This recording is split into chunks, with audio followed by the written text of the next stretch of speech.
আরে মা তো দেখি কাজ করতেছে, এখনই আমাদের পালাইতে হবে, আজকে ঘুরতে হবে, অনেক দূরে যাব আমরা, তাড়াতাড়ি চল।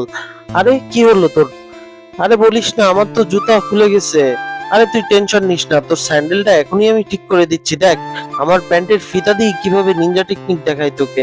এইভাবে যদি আমি তোর স্যান্ডেলের ফিতাটা এখান থেকে ঢুকিয়ে টান দিই তাহলে এখনই ঠিক হয়ে যাবে।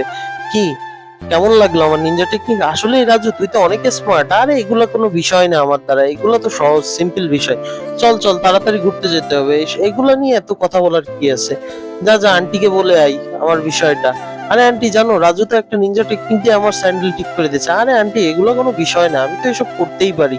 তাড়াতাড়ি চল। আচ্ছা বন্ধুরা, মায়ের থেকে আপন কেউ হয় না, তাই যদি মাকে ভালোবেসে থাকো অবশ্যই ভিডিওটি লাইক করে দিও এবং আমার চ্যানেলটি সাবস্ক্রাইব করে নিও। আর যদি ভালো না বাসো তাহলে দূরে থেকো আমার ভিডিও থেকে। আচ্ছা রাজু চল চল তাড়াতাড়ি চল। এই আপু জানেন, রাজু তো একটা নিনজা টেকনিক দিয়ে আমার স্যান্ডেল ঠিক করে দাও। আরে রাজু তুমি তো অনেক স্মার্ট। আরে